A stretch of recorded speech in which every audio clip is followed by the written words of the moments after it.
Cameroon, Bandou, Africa, Bandou, through the world, Bandou. Salut les amis, bienvenue sur votre plateforme. Ici c'est votre humble serviteur, l'homme le plus noir de la terre, l'homme qui dérange avec sa vérité. Vous savez que la seule chose qui peut sortir, c'est des bêtises. J'ai demandé à certains, allez vous renseigner encore davantage, parce que vous connaissez très très mal. Après mon histoire, vous connaissez ça très très mal. Je suis pour la vérité et la justice. And just to remind you, I have a thick skin. I'm not that type of guy who the corrupt. No. I'm incorruptible. You should put that in your minds. En fait, les amis, chaque personne sait pourquoi il analyse, ou il fait des sorties, ou il est l'homme des médias, ou blogueur, etc., etc. Pour ma part, c'est d'impacter la société, de dire qu'on peut faire autrement. On peut faire que son job, et l'homme peut se nourrir que de son job bien fait. Et il a commandé aussi le respect. Voilà, parce que c'est très important.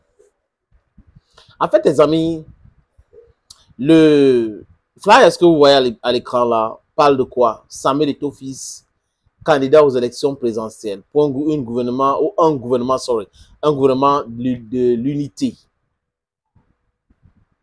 Samuel Eto'o-Fils, candidat à quelle élection de cette année? Est-ce possible? Je ne peux pas vous dire avec exactitude que non.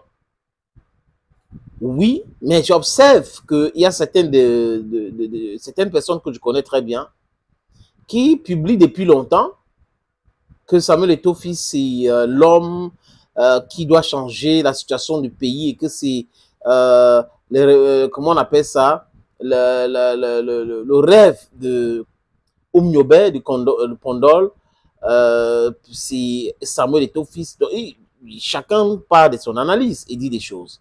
Et il y a certaines même qui ont créé certains groupes pour mettre la pression sur Eto'o. Mais on sait qu'il y a la pression populaire sur lui. Mais il a fait beaucoup d'interviews.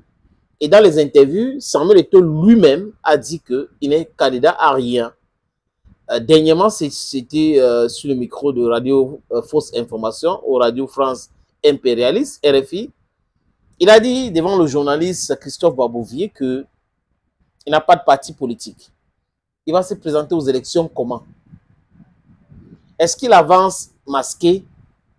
On a le droit de se poser cette question. Maintenant, cette affiche, j'ai comme l'impression que ça vient des manipulateurs.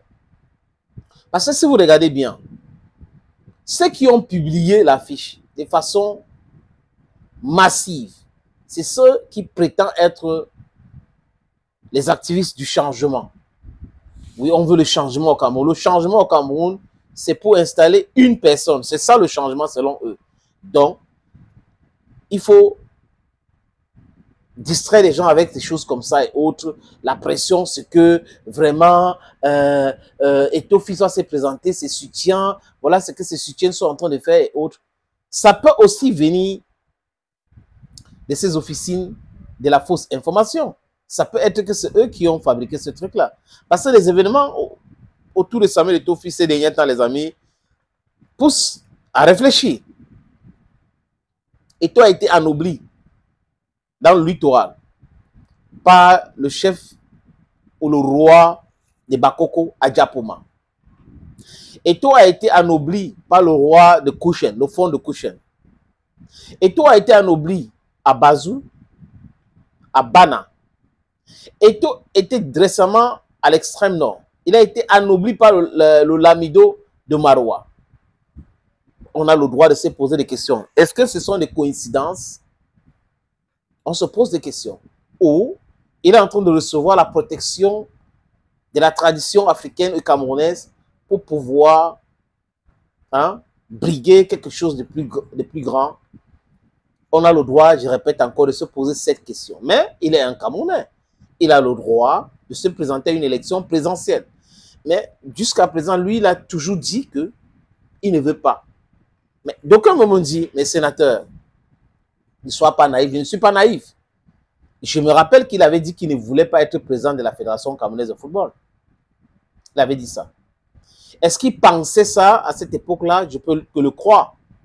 Mais est-ce qu'il y a des événements qui ont changé sa façon de penser? C'est aussi possible. C'est très possible.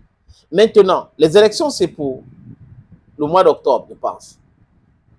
Est-ce qu'entre-temps, Eto'o va changer son avis, qu'on va commencer à parler de candidature? Je n'en sais rien. Les amis, on observe l'actualité, mais je sais que l'affiche qui est là, c'est un teaser et c'est du fake. Ce n'est jamais vrai. Ce n'est jamais vrai. La vérité, généralement, vient d'en haut et le mensonge d'en bas. Si il avance masqué, nous allons nous rendre compte. Thank you, friends, and bye-bye.